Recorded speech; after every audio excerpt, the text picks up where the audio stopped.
everyone. Welcome to Carolyn Talks, First Here's What Happened podcast. I am your host, Carolyn Hines, and this is the podcast / YouTube channel where I speak to film creatives about their work and their films. And today I'm joined by two special guests. I'm joined by my friend and fellow critic, Ferdosa Abdi, and I'm also joined by writer and director, Oh Lord, it was so good. Abdi. I'm gonna cut that out. I'm gonna edit that part. You want Khadar- I will help you out. Khadar Ayderus Ahmed. Yes, thank you. I was going so good. So I'll ask Khadar to say a bit about the film and then we'll get into it. Hi, I'm Khadar Ayderus Ahmed, and I'm the writer director of this film. And the story is about the power of love. It's about community. It's about friendship. It's about loss. It's about grief. It's about a little bit of everything in life. I love this film. This film is very emotional. I think it's very sweet, and one thing I really appreciate about it is that you can tell that you care about these characters and you can care about the performers. And there's a lot of stuff that happens to these characters. So the main character is Guled, played by Omar Abdi, and his wife is Nasra, played by Yasmin Warsame.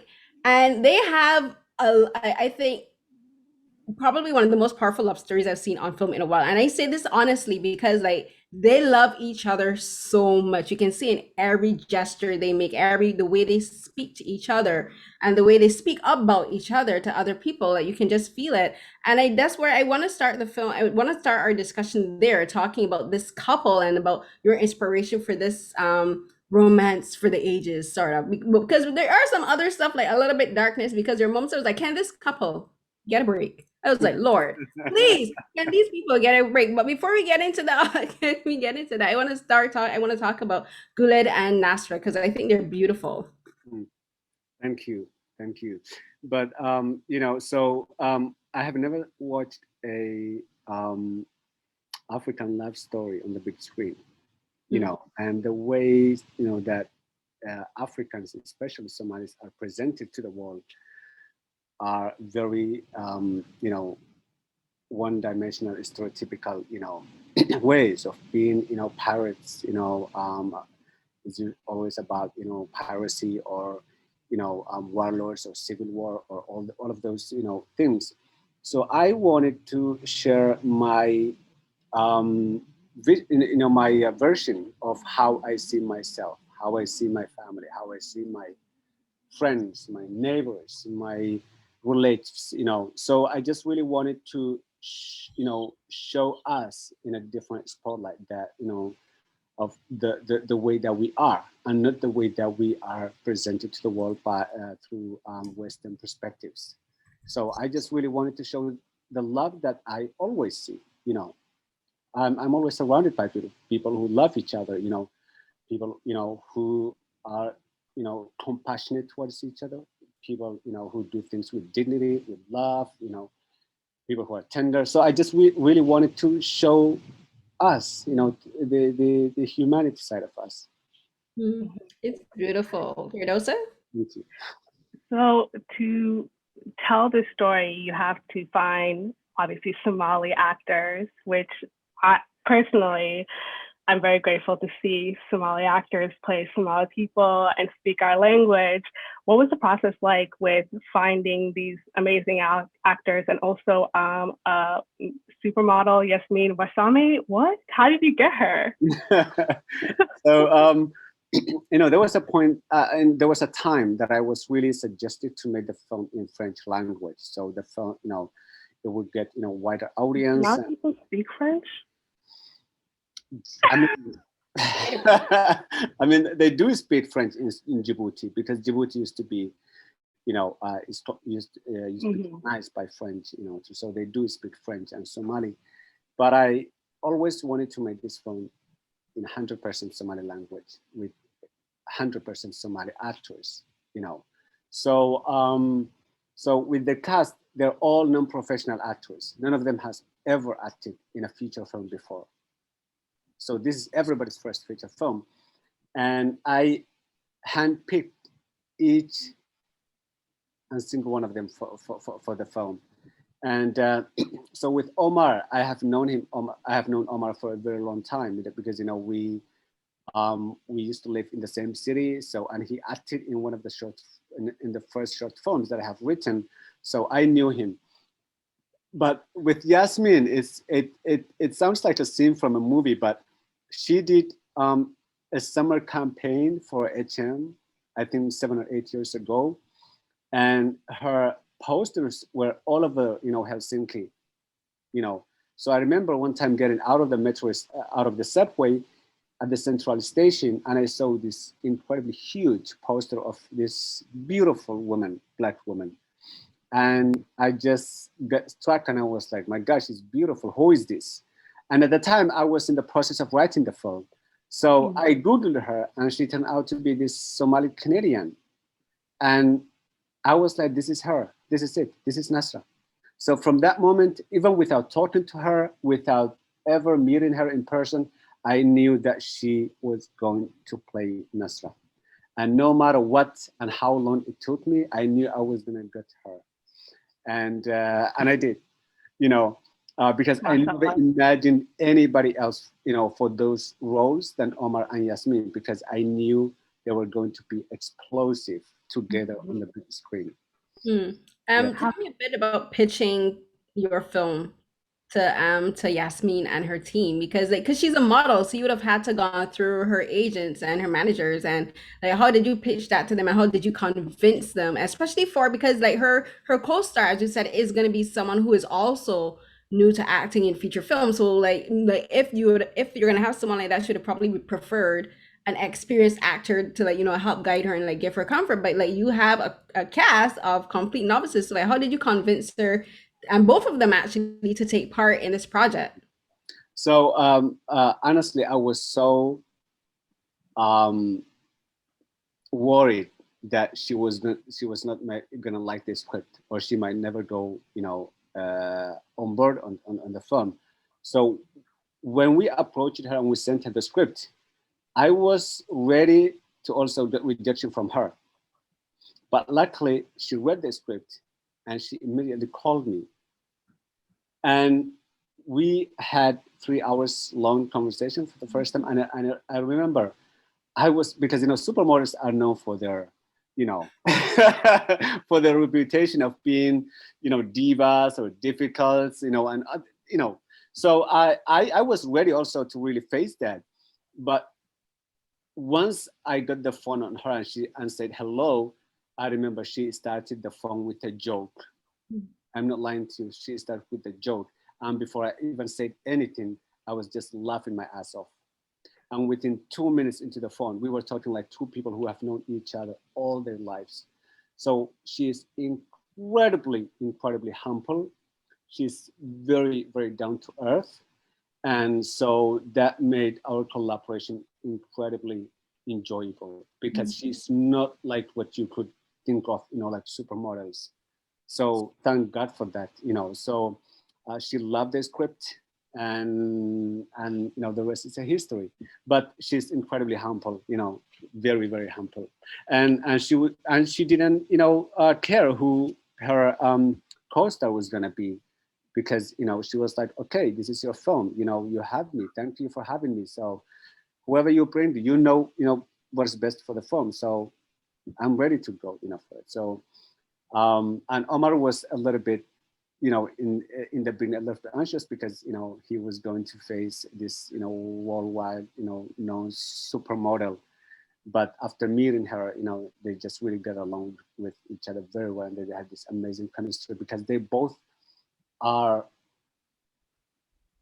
so funny and so open and so they're the opposite of who I am, Thank God. So they're really open, like they're so talkative, they talk too much, they laugh out loud, so they're nothing exactly like their characters, but I had to guide them through the entire film of how they were going to act. How did you find the young boy who played Mahad in the film? He is just so adorable and so sweet. And also to add to that, you shot obviously on location. What was it like getting just the people to join your film? Yeah. So what I did, the rest of the cast, the entire rest of the cast, except Omar and Yasmine, are from Djibouti. Mm-hmm. Yeah. So few months before we start shooting, I visited Djibouti for a couple of weeks. And then I was really worried about finding him because he's such an incredibly, a huge character in the film. He's the third lead, I think the second lead actor or the third actor in lead actor character. So it's very important, part. So I knew that there were not any child actors. So what I did was, like I did with the rest of the cast, street casting, And so we went to this school that was nearby the hotel that we were staying. And, we went to the principal, we explained our intention. And then so they would invite each class to one place that we were at, just to talk to them and then see if there were any kids that would be interested in acting. So luckily, he was in the first class that showed up. And I think there were like 65 students in one class. That's a lot. Yes. So I introduced myself and explained, my intentions, what we're doing and stuff like that. Then I would ask, questions the kids.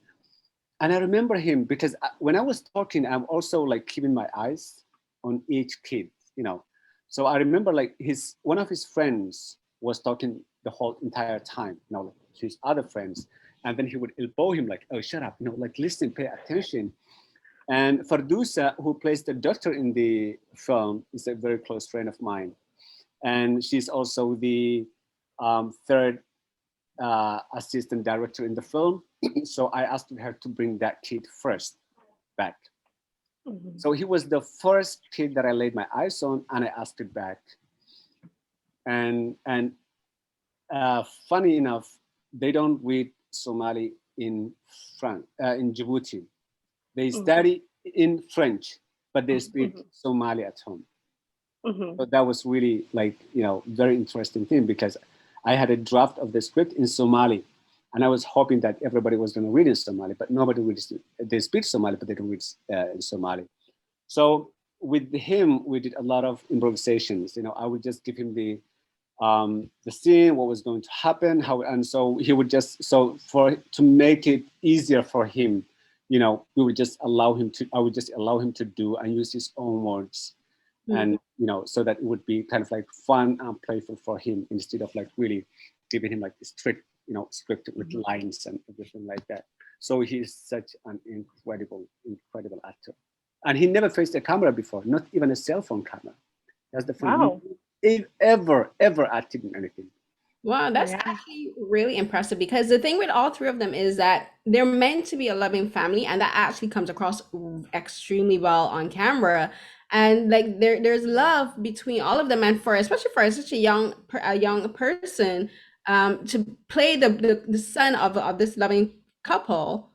And then like there's a difference between his relationship to his mother, to his father. And I think for such a young actor who's never acted before, and to do that so comfortably on camera, I think speaks a lot to his maturity. I think also to your direction, because as a director, it's your job to make sure that he conveys everything that you want him to do. So also kudos to you for directing him and directing, I think, such an inexperienced cast, but who give everything that they had to, and they did it so brilliantly.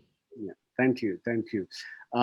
I mean, as one of the things that I learned during the process of making this film was that as a director, you need to be completely confident enough to know exactly what you want and how to get that out of the cast, because none of them are professionals. They don't know shit about acting.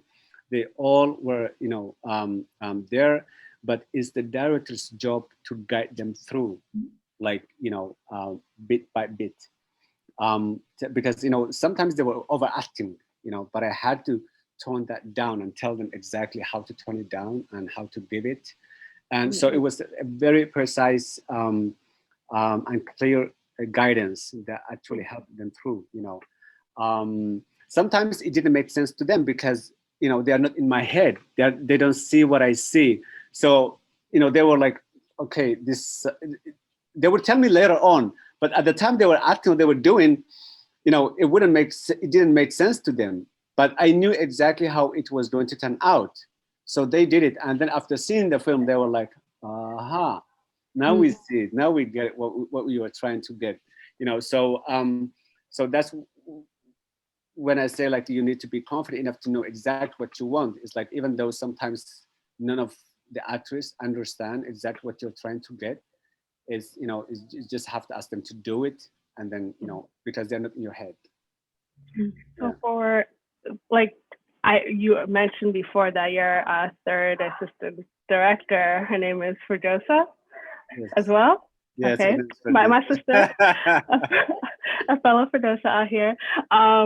So like, what was like the behind the scenes makeup? Because obviously you are the Somali director, but like, how did you develop your team behind you? Because I also believe from the press conference you had that you had a mostly European crew working with you. But like, can you tell us about the dynamics of behind the scenes that helped you make your film? Yeah. So the entire production crew were from Finland, except two from France, the makeup artist, Nadine O, and the costume design. But for each crew member, we had 2 or 3 local assistants, because I wanted, the locals to learn from us, from how we made the film. So they were not just there to assist us, but they were also there to really learn. And this was a unanimous decision, for us, like to really teach them, to give them back, So we will not just ask them to do stuff, we were also inviting them to see how it's done, so that even when we are gone, they can continue from there and do, their own productions, or at least they have some sort of idea of how things are done. So yeah, we also had, a huge local crew, and for the camera team, for the gaffers, for the lighting, for the sound, for the costume, for the makeup, for every department. So that was really an incredible, combination, because they really got along with each other very well, and the production team were really nice, even though it was their first time in Africa, and I was the only one in the entire crew who understood the language and the culture, before we went to Djibouti to shoot the film. And so yeah, behind the scene was really nice. And also we had the local, assistant like Ferdosa, who is very well known also artist in Djibouti that everybody knew. So, she did an incredible job by really standing by my side the entire production, helping me through, like inviting people. Like sometimes when we would need extra, she would just go out and get them for us, because she knows people trust her, So she did an incredible job, and we wouldn't really survive without the locals, And they were so welcoming and so super nice and great. It was just really great experience. This is your feature debut, and obviously you aced it. Number 1, it was awesome. Do you think that you will continue to develop films about Somali people, about the Somali culture in Somalia or around surrounding countries? Do you think that's like the path for you, or do you want to diversify for a bit? This was the beginning of so many films set in Africa, and everything that I do, I want to do it in Africa. No matter where in Africa, but in Africa, in the continent, because there's so many possibilities. There are so many stories that cannot be done in the Western, but can be done in Africa. So I honestly believe that the future of cinema is in Africa. Going from that, you mentioned that a lot, that you had your own your Finnish crew, and then you had the local crew, and a lot of them were learning. Tell me how that actually influenced the way you shot this film, because the cinematography in this film is stunning. And I love, one thing I love about films set in, I would say, Africa or even in Asia, is how the cinematography is done to show how vast these countries are, and like how they're like when we look at maps, like you can tell like maps are just created by like white people, but they always show like brown and just green and blue for the ocean. But like when you actually go on the ground and you see like there's colors, there's shades, and we get that in this film. We get to see the shades and like light changes perspective. Like one color looks now, but if you go like 100 yards down and 200, 300 yards, it changes. And we get that in this film. I find particularly in the sequence where Gulad is going to the village, we get to see all of this country. It's not just like not just dry earth. Like even if the earth is dry, like there's still colors and there's texture, and we get all of them. We can feel the heat. Like it's very atmospheric. You can feel the heat and I know how he is, like the suppressive heat, and you get that with him. And I think Omar did a fantastic job because you can see how tired he was. But just talk a bit about how the crew actually helped you and influenced you in like possibly like the cinematography, and how you may have had an idea to film certain scenes one way, but then the locals were like, actually, this may be better because of how like the light plays here, whatever. Like, how did they help you with that? Yeah. So the film deals with heavy subject, but I did not want the film to be dark or gray or depressing. I really wanted to be warm, to be colorful, to be tender, and it was my initial decision to make the film that way, and actually not to have, a handheld camera where the camera is just moving around with the people. So I really wanted it to invite the audience to be a part of the film, to be a part of the story, not to ask them to just sit there and watch it, but to be a part of it, So that's why you have the silence. That's why you have, the calm and the quietness and all this, just to have the, the audience be a part of it. So we did an extremely well planned shooting plan with Artu Beltoma, who is the cinematographer of the film. He did an incredible job. So each department knew exactly what I wanted, and I explained to them. And so everything that you see was really planned, and we did, we didn't use storyboard, but we did some sort of like how I want to see, where do I want, close up shot, where do I want wider shot, where do I want. So it, the director's responsibility to really know exactly how, or what color they want. So I really, everything was my choice, like how everything is done. And yeah, so, because as a director, you are in charge of everything, and everybody waits for your call, and everybody like wants to, ask the cast and everybody to do it, they do it, and when you stop, everybody stops. So everybody's it's a collaboration, making film is a collaboration, but the director is always in charge, and and everybody's there to serve, like for this to do what serves the best for the story. I was wondering if we could like probably take it back a bit, and I just have this question about like, obviously you are a Somali man in Finland. Were you born in Finland, or did you immigrate? No, I was born in Somalia. I moved to Finland at the age of 16. So okay, so how does a boy from Somalia who immigrates to Finland get into cinema? Like, tell me that story, because obviously I'm Somali as well. I'm in Canada, and I know that like we don't see a lot of us, at least behind the scenes. Like sometimes you might see us in the background of something, but you don't see us actually creating and developing work. How did you get to this point? Well, us Somalis are a nation of storytellers. We're, a nation of storytellers and, poets and all that. So I always loved telling stories, really, even from, young kid. I was always telling stories, making up some stories to my friends, and so I never knew that I was going to be a filmmaker, but I loved telling stories.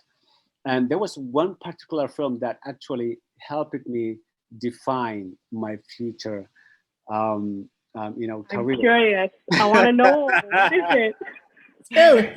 And that film is called Finding Forrester. It's by Gus Van Sant. Mm-hmm. And okay.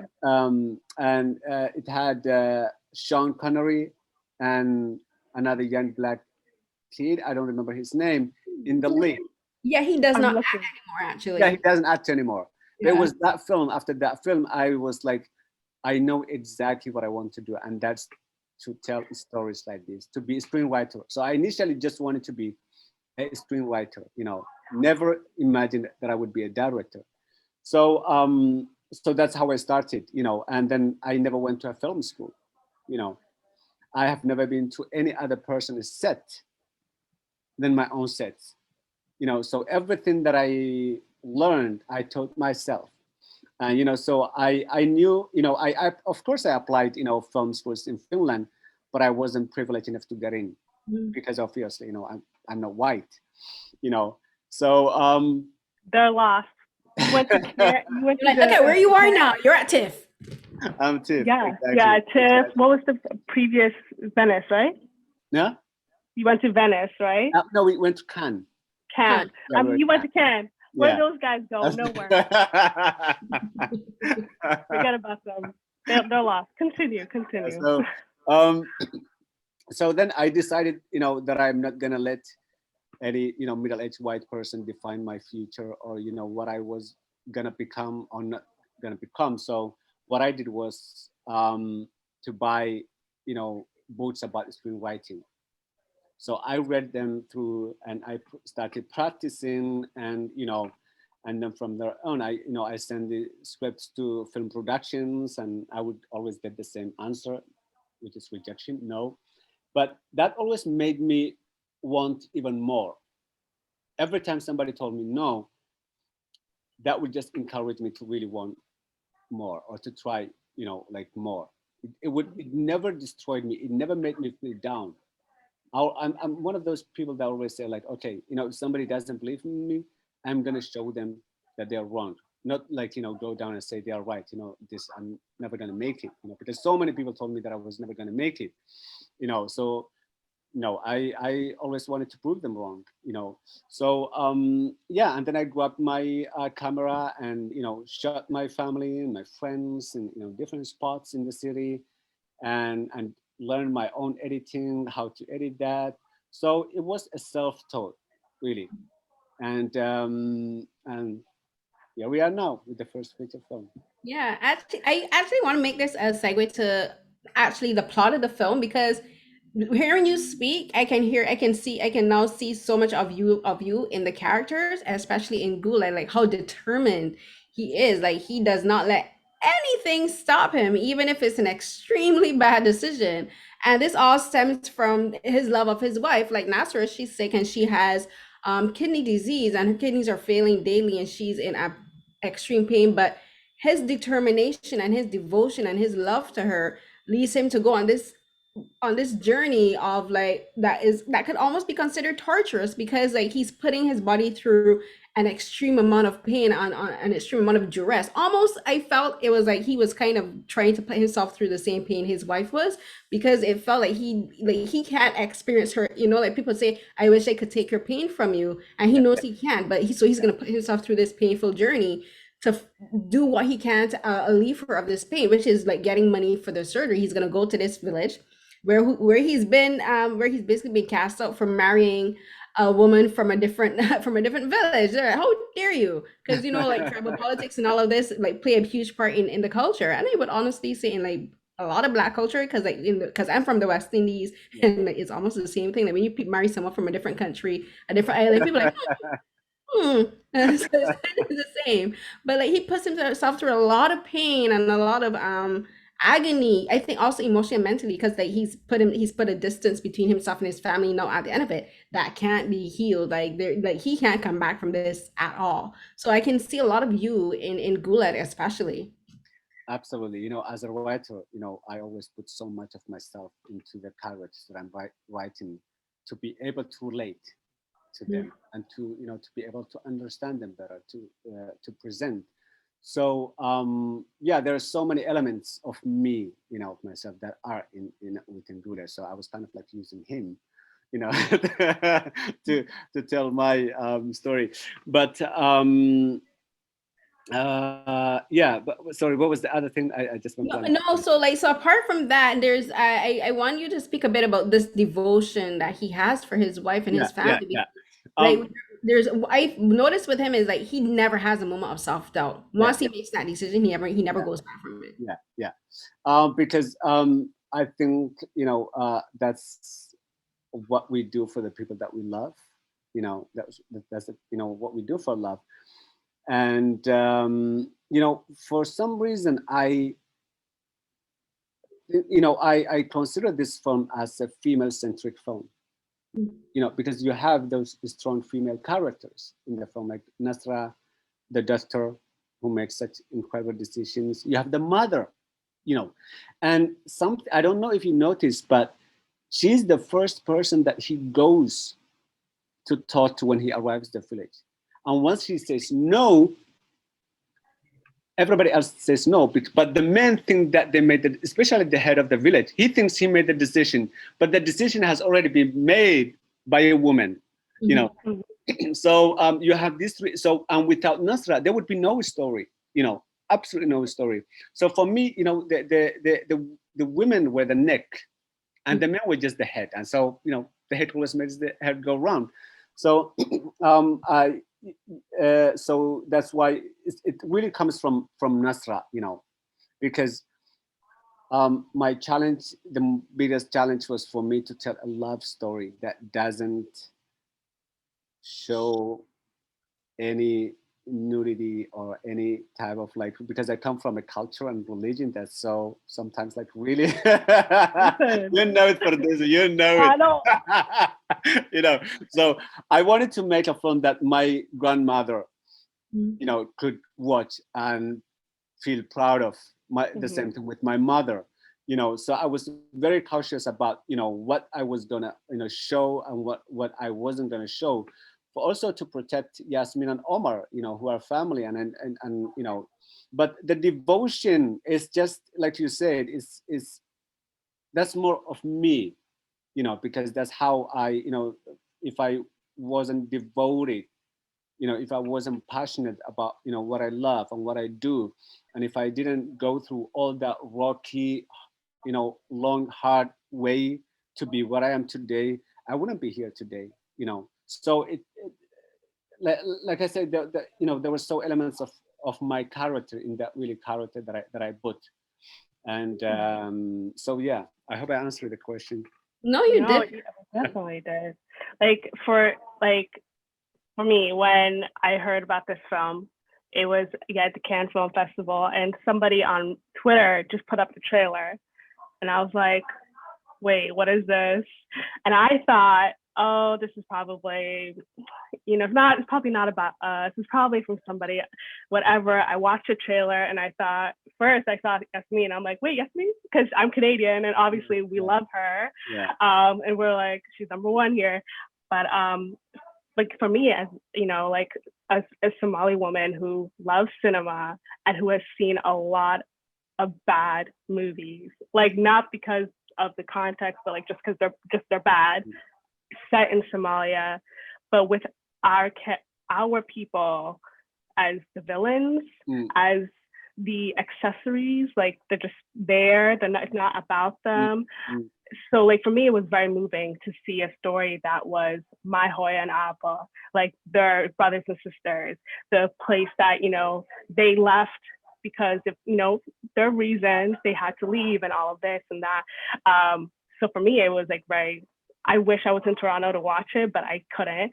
But as a filmmaker with your feature debut, with a lot on your shoulders, because you have your own heart in your hands, but you have the heart of so many people.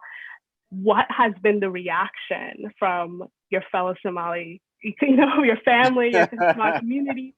Because I know you saw that picture of everyone at TIFF, seeing it, they showed up, they showed out. Toronto, listen, Somali Hive, we are huge. We showed up. I wasn't there, but that was insane. Yeah. And TIFF was the first time the Somali audience or the audience in general went to see the film, because in Cannes it was more the industry people, the press that attended. So there were, I think my family were the only Somali people there, including Yasmin and Omar. So actually, TIFF was the first time that the Somalis actually went to see the film, and it was insane. Like I wasn't ready anything like that. I was blown away by the reaction, and people stayed and they want to hang out with us. They want to take pictures, and it was just incredible, incredible. And I got even emotional. I remember I'm emotional. I woke up at 4 a.m. in the morning, and my social media and my WhatsApp was exploding with sweet messages, from the people, from the audience, people who were there, people who heard about the film, congratulations. And I just got emotional, and this was a love letter, to the Somali community, who have been going through a lot. And and also one of the reasons that I made this film was to let the younger generation know that it's possible to make their own films and tell their own stories with love, with compassion, with tenderness, with dignity, with all of those things that we have been brought up with by our parents, because and not just follow what's popular, and continue to see themselves through Western perspectives, but also to put their lives in a different spotlight and see, like, okay, you know what, I can now tell my own story with my own mother tongue and be proud of it. So and for me, the proudest moment was having my mom at Cannes, and for her just watching the film, not needing any, reading subtitles, she was just sitting behind me, and she was crying through the entire film, through the entire film. Yeah, and it was just because she didn't need to read subtitles, she understood everything. What's your Hoya's name? What's her name? Shukri. Actually, the hospital, I named the hospital after her. Many people, nobody knows this, but that's one of my sister's second names. We all have like two names. Mine is Ferdosa and Salaha, and one of them is Shukri. But I have a real question though. Like, serious. So all the other questions were fake. I know, right? Getting to this point, I need to know, because you said WhatsApp. I need to know how many Hoyas have been asking you to marry their daughters. How many? Just give me a. So the thing is, I don't think any mothers has seen the film yet. Because get it on DVD. I'll mail it. I'll mail it. It was just the younger generation who acquired the screening the other night at TIFF. It was just really incredibly young talents and young people. But I'm really looking forward to the parents' reaction to the to the film as well. But unfortunately, there were no grown-up people at this screening. It was just like really young. Don't worry, every single one of those young people, they're gonna be like, Hoya, Apple, I got a movie for you. I'm already thinking about it, because for me, like, this was my first movie ever that I watched and that I understood.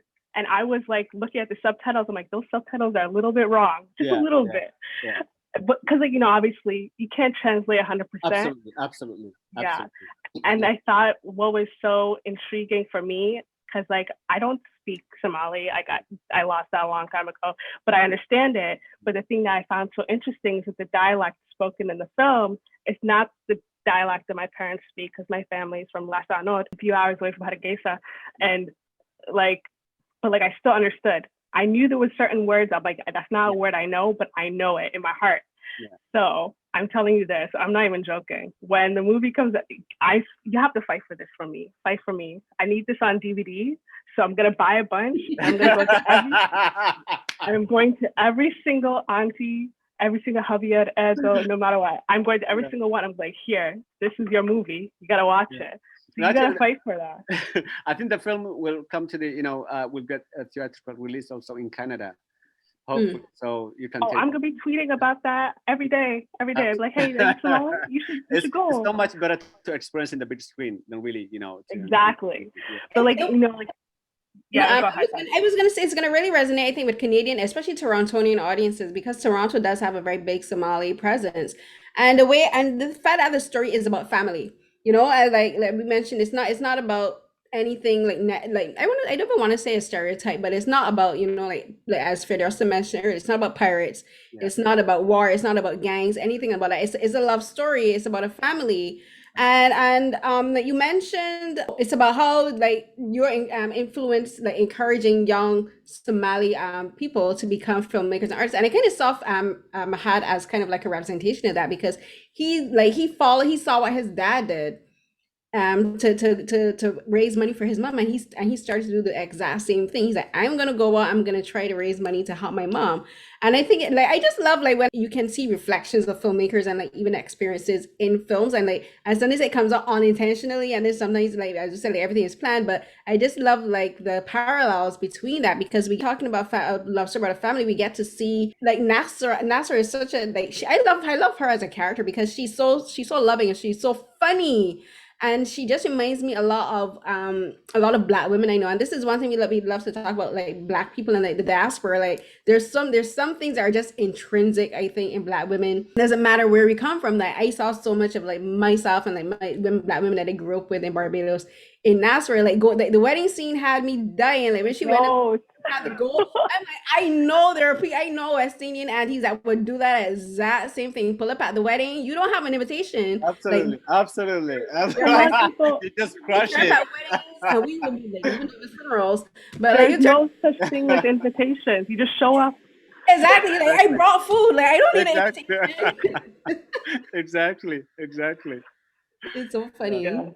It's, No, because like I think ultimately, like, because you know, you said that this is gonna get like a theatrical release, in the Western world, but like I think it'll mean a lot for the people back home, because they are getting, like, I know like my family, they didn't have a TV or anything for a very long time until recently, but like, how do you hope that it gets there? Do you think it's like what's that process like? Getting yeah. distribution in Yeah. the place that the film is set, like in Djibouti and Somalia. So Yeah. how do you think it's gonna go? Yeah. So Djibouti, they have recently built a cinema. They didn't have that before ever. So luckily, there's one now, a big cinema, and we are planning to distribute the film there, for the Djiboutians to go and see it. And Somalia, we will, will find ways to actually, whether it's on the streaming, service in Africa, Mm-hmm. or we will find ways for, Africa to actually see the film. One of the things that I'm really, really, really excited about is having the African premiere of the film at FESPACO Film Festival in Mhm. Burkina Faso, which is one of the largest and the oldest and one of the most respected, film festivals in the world. So that's something I'm really, really excited about. And but yeah, I'm sure we will find ways to let Mm-hmm. the, Africans see the film and watch it. Yeah. Oh, another way you might do it is we in here in Canada or the US, we're gonna buy it Yeah, and never ship tried it. that. So you do what you gotta do, eh? No, Absolutely. like, cause like obviously, I mean, you probably know this yourself, how that like when people visit, it's like, oh wait, no, you got to take all this, Yeah, take all of this, yeah, you got to yeah, take it yeah, to the yeah, yeah, yeah, cousins, the yeah, aunties, yeah, everybody. yeah. So we have our own distribution company in Absolutely, our community. absolutely. But like, I'm curious. Like, you've already told your love stories, the first feature. What's the next story? Or are we gonna keep up with a theme here? It's like, is love and like family your number one, or do you want to do something, I don't know, like a crime thriller or a western, or I don't Yeah. know, sci-fi? Because that'd be cool. I think science fiction, like certain countries across the continent have been doing such interesting things. Nigeria has a robust cinema. They make amazing romantic comedies. But like Senegal, Chad, they're all making amazing Yeah. films. But like, what's the next thing for you? Yeah. Well, I will definitely continue making films in Africa, and I love Senegalese movies, and this year I kind of saw one incredibly beautiful film from Haiti. And was it, no, it wasn't Haiti. Was it Guadeloupe? But I was from I think it was from the West Indies, and was in the official selection in a certain regards. So it was beautiful, and I met the filmmaker there. But I just Bantu Mama? huh? Bantu Mama? I think was it that? Yeah, that's Yeah, Haitian. yeah, No, exactly. not Haitian. Sorry, it's Dominican. It's from the Dominican Republic. Yes, Yeah, exactly. because it showed at South by Southwest, and I actually Yeah, watched it. yeah. And so I really want to challenge myself. I really want to explore different genres. To do, like you said, like do sci-fi, a romantic, but one thing I know for sure is that I will always continue showing love in my Mhm. films. Whether they're set in space, whether they're set in submarine, whether they're set in whatever they're set, I will always explore that theme. And yeah, but I really want to explore different things. And I just wrapped up a TV show 10 days ago, which is in post production now, and also I'm now writing my next feature film, which is also set in Africa. Okay, well, can you tease what the story is? No, it's in the early stages of writing, so I really can't say anything about it. I mean, good luck to you. Obviously, you got to get the creativity going. So, what's the TV show? It's it's the first TV show with non-white cast in the lead in Finland. Ooh. Okay. So it's all people of color, Mm. mainly from Africa, Mhm. and yeah, so it's just really like I'm never interested in telling stereotypical stories that have been told so many times. I just really want to show whatever I do. I always want to show the humanity side of us, of people of color. So it's not about gangs. It's not about it's just kids hanging out on the summertime, just doing what kids do. Music, football, stuff like that. So it's just really a very sweet, kind of youth TV show. I want to ask you, so you're intending to, like, as you say, keep making films in Africa, and when you're doing that, are you going to continue working with a cast and crew that is new to filmmaking? Because I think it would actually be really special is through your work, like new creatives are brought into the industry, not only in Somalia but across the continent, and they're brought through films. Because I think doing it as a practical experience, as you did with the Gravedigger's wife, with having it be almost like a crash course in filmmaking on set, I think that's actually a really good way of doing it. Because, like, as you said, like, even for yourself, you didn't go to film school because there aren't you weren't afforded the opportunity to go. Like, your path is blocked, so you have to pave your own way. But doing that, I think in Somalia and in other African countries, do you intend to keep working with new creatives as almost as you could say, like, as an underground, like, in-depth learning school, but on as like there's a phrase that I want to come that I have in my head, but it's not coming. But you know what I mean? Giving back to the community. Yes, thank you. So right now, when I was growing up, or when I was really starting filmmaking, I didn't have people that look like me as mentors, but luckily there's now me and others. So I'm now mentoring few young people of color talents. And I let few of them direct few scenes in the TV series, just for them to learn. So they were always by my side, learning, seeing how I'm doing things. So we are coaching few of them, but I love working with new talents, especially new actors. I of course, I like working with trained actors, but with trained actors, they show up, they do their lines, their things, and then they go. So, but with non-professional actors, they diffuse authenticity. They really diffuse something, and I want to get that out of them. So I really love working with non-professional actors. Guiding them through, teaching them. You know, um, I don't know, there's something unique about them, about non-trained actors there, and I definitely want to continue working with them. And also, it's my intention is to really gather few filmmakers and take equipments and go back to Djibouti or to different parts of Africa to really to teach young Africans to tell their own stories, because I'm sure there's so many, like zillions of incredibly talented storytellers who just doesn't have access or don't know how to tell those stories in pictures and with vision. So it's absolutely my responsibility to really just not make it about me, but just also to really share that and give back to the community and teach them, so that there are many of them coming. Inshallah. Inshallah, inshallah. Do you think that maybe you might, like, you're already mentoring, do you think like maybe someday you might have like your own production company? Absolutely. And become a producer? Okay. Yeah, I look forward to that. Not to become a producer, but to have control of my your stories. Yeah, exactly, and my stories, and have a say in what goes into that. So definitely, yeah.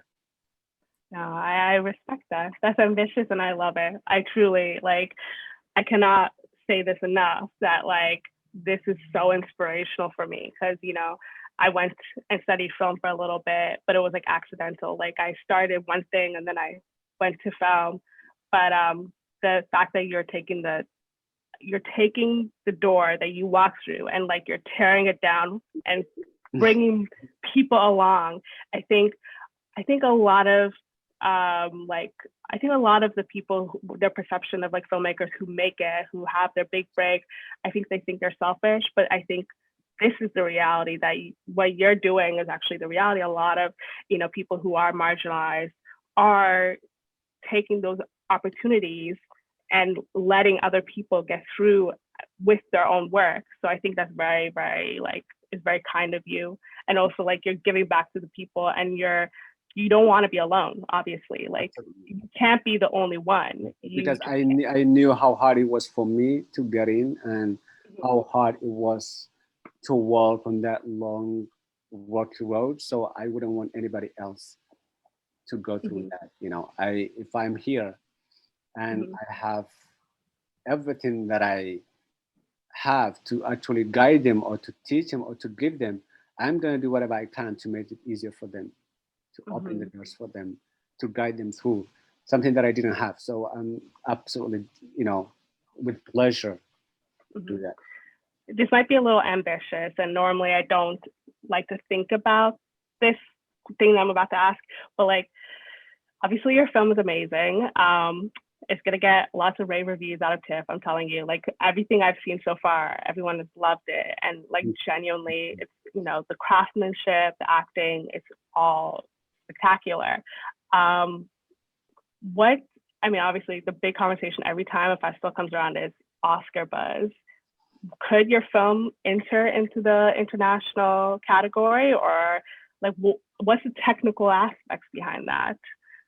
Or have you not thought about it? Well, we really it's the sales agents really responsibility to work on that, but we have few options of really submitting either from Djibouti or from Somalia, because it's obviously an African film. So they're working on that, but I really don't know anything about. For me, just having the film at all those A-list film festivals like Cannes and TIFF and BFI London Film Festival and FESPACO and all this, like, it's really for me the most important. And having this incredible feedback from the audience, because I made the film for the audiences. I don't make for the Oscars or for the prizes. For me, that's the right answer. That's the right answer. For me, making the film was the biggest prize, really. So everything else that comes in is just a plus. It's just an extra. So I really don't care about any of those. The fact that people love the film and they, the feedback, that's enough for me. That's more than enough for me. So I really don't care about anything else. You said you're going to BFI, to London? Yes, to London. Okay. We are invited. Yeah, the film is And you're going to be there in Absolutely. person? Absolutely. Listen, the Toronto Somali people were hyped, but the people in London. I don't think the Londoners can really beat this. I really don't think so. But I'm also really looking. looking forward to the Don't challenge them, they'll accept it. But I really also hope, you know, the film will be invited to West Indies, anywhere in West Indies, you know, to also share the film with them. You know, I have friends from Guadeloupe, I have friends from Haiti, I have friends from Martinique. So, you know, and I really just hope some festivals will, you know, or the film will have theatrical distribution there, and just, you know, share the film with them as well. Yeah. Thank you so much for speaking with us, Khadar. This was a great conversation. I just love watching you and Ferdosa do this. This was why I invited her on, because I know like Somali content and like you don't get much of it, and like for me myself, I was very impressed with the film. Like again, I just love the story, and I love the romance, and like when we talk about epic love stories, usually that's usually reserved for Western, you know, and like not that they can't be made, but like when you use the term, it's always applied to like Western productions. And like me myself, I tend to watch a lot of international content. That's where I prefer watching these, because I'm like, we have a whole bunch of critics and journalists writing about European and American absolutely.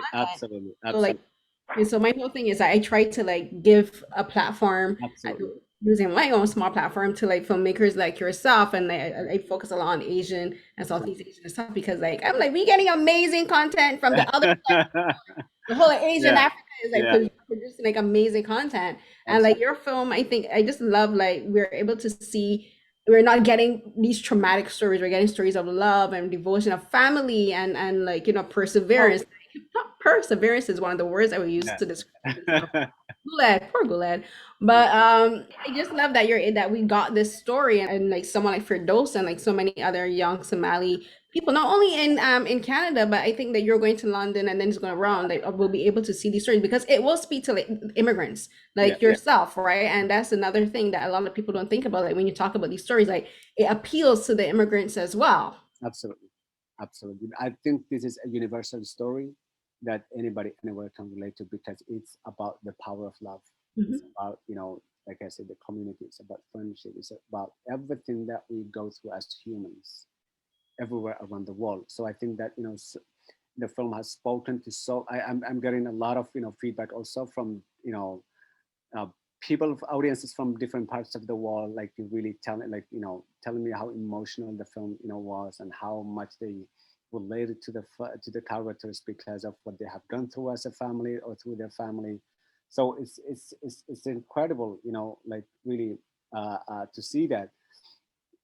But you know, we also need people like you that really, like, you know, people of color, you know, critics that really also, you know, give their share, you know, to international films, because I feel that most of the outlet medias, like big medias, is really focusing on the European films, or the films that are in, you know, the special presentation on those films. So, you know, the smaller film, or the films from smaller countries are getting less from those, you know, so it's really important and good that, you know, that people like you do exist, who really give a platform to those films, and really bring them to the attention of the audiences as well, that, you know, hey, there are also those films, you know, not only those that, you know, the big media outlets are writing about, you know. So thank you for doing this. I really, really appreciate it. And well done. Thank you so much for joining me, and thank you so much for Ferdosa for being here. I'm so happy to see you guys just chatting. Thank you for having me. And one thing I just want to say is that all the interviews that have been done by Somalis have always been incredibly women. So they've all been women? Yeah, they all have been women. I'm like, whoa, that's really nice. There's another one in the background. Yeah. This is great. I wish you much success in the future. And if ever you'd ever like to speak to me, into like, if there's anything you'd ever like to talk about, please feel free. I will talk. There's something I want to ask you about, but we'll do that after we wrap up. But again, I wish you so much success in the future.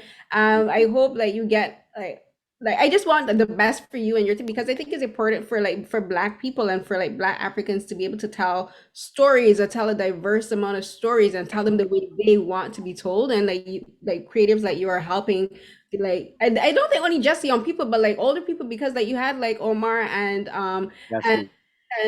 Yasmine, who are there, and they're like Yasmin is a super successful supermodel, but she got to do something that Auntie, she never do she's thanks to you. status. Her Thank in a you. man. Honestly, like her. And she's I can't describe, you know, what she is like. This human being is incredibly beautiful inside, outside. You know, it's I think it's more her beauty comes from her, you know, inside. Really, she's incredibly humble and funny and crazy, like super crazy. You know, so I just love her, and I really hope that this film opens, you know, many doors for her and for Omar and for the entire cast, really. And 100%. I hope, you know, they get many incredible roles, you know, after this. I just really hope that. Actually, you know, I was gonna say wrap up, but I can't because there's something that no, I'm so serious. This film, I like what made me one of the things that made me emotional about this film is I love seeing all of the dark skinned black people on camera, and like, and they're not, and not to say that we don't get films, because like I watch Nigerian films and we get, you know, like dark skinned black Nigerian women in, like, you know, in like Nollywood movies and that kind of stuff, but I think it's different where you have, like, especially for a country like Somali, like, and the reason I say this is like when we've seen characters from Somalia and like and places like Djibouti and like being stigmatized in films, like we only see them as like pirates, Yeah. you know, and we get to, like, we've talked about the love story, but I think when I'm talking about this, I'm talking specifically as like with regards to their appearance. Now we're seeing these dark skinned black people who, like, for people like us, Ferdosa, we know them as models. We know people like Iman as models, like, you know, but then like when you take it outside of that context, if you ask like the everyday North American, they'll talk about, like, you know, like what was that movie with I'm the captain now. Captain Yeah, Phillips. Captain Phillips. But Yeah. Abdi, I will want to say though, it's not a surprise to me that the great Somali actors that have come out are all Abdis. We are proud people. We're wonderful. We're awesome. Just saying. No, but it's Oh my. true. But what I mean is like, but what I mean is that we have films like these, like we're seeing like these beautiful dark skinned black people. I was just like, and in these characters, like loving each other. And another thing where you need creatives like you, black people, who is like, and this is what we talked about, is like you need black people who know how to shoot black people on camera. Because they did not look washed out. You saw all the vibrancy, the colors of the fabric, and their skin was still glowing. Like you see at nighttime, they're in their home, it's night, it's dark, and you can still see them, and that means so much to me because I've seen way too many films where dark skinned black people get washed out and they practically blend into the background because the people who are filming them don't know how to film dark skin. Absolutely. Because you know why? Because we had a black woman as a makeup and hair. There you go. And I specifically chose her for that one because I didn't want it, because I have seen so many films where you had, you know, white makeup artists who didn't know what to do with dark skin colors. So I specifically chose a black woman to do that. And she did an incredible job because she knows she's a black, she's a very dark skinned woman. So she knows, you know, what works on dark skin and what doesn't work. So it was because of that. Because we had a, you know, black woman on the set. You know. What's her name? Nadino, and she's from Gabon. And she's French. That's a Bajan name right there. And, We say Nadine though. yeah, Nadine. But she did, she has an impressive list of films that she has done in Africa. She did Mohamed Harun Saleh's A Screaming Man, which won Cannes many years ago. She did the beautiful Sudanese film called You Will Die at 20. She did Gregory by Mohamed Saleh Harun. She also did Félicité by Alain Gomi. I don't know if you have seen. She worked with all the A-list African. And you now. Yeah, but she's incredible. She's incredible, and she's so spiritual. She's so beautiful inside, outside. So I was really lucky also to have, you know, people that I do love, you know, around me on set who knew what they were doing. So yeah, so I really wanted to have a black, makeup and hair artist to do justice, you know, to those dark skin characters. Of course. Thank you so much. Thank you for having me. Thank you. And now I have to attend the outdoor screening of the film in less than an hour, so I'm gonna get ready for that. Okay. Yeah. Wait, are you in Toronto? Yes, I'm in Toronto. Oh, I'm in Toronto too. No way. I thought you were back home. I am. I arrived like the other day just for the physical, for the in-person screening. Oh, So yeah, okay. I'm I thought you leaving had gone back tomorrow. home. Yeah, I'm You're leaving leaving tomorrow. tomorrow? I know. I'm like so like I wanted to be there so badly, and I was telling my friend, I was where like, are you now? I'm in Ottawa, so Okay. Yeah. somewhere else. Somewhere else, yeah. It's so sad because like I told my friend, I'm like, if I could, I'd buy a ticket right now just to go to the screening of Gravedigger's Wife and then come back. I wanted to do that so badly, but it's all up. But thank you so much for talking with us. And like again, like no, like 100. I know you gotta run, but I just wanted to say like truly it means so much to me. Like from when I was a little girl to now, I've never watched a film where I understood exactly what was being said. Never. So you all have me in my feelings. Thank you. Really, this is overwhelming. And so your feedback, it means the world to me. Really, that it somehow encourages me and shows me that I haven't fucked up. So, don't let your Hoya hear you say that, but 100%. And I wish you really a lovely evening for all of you. Thank you for having me.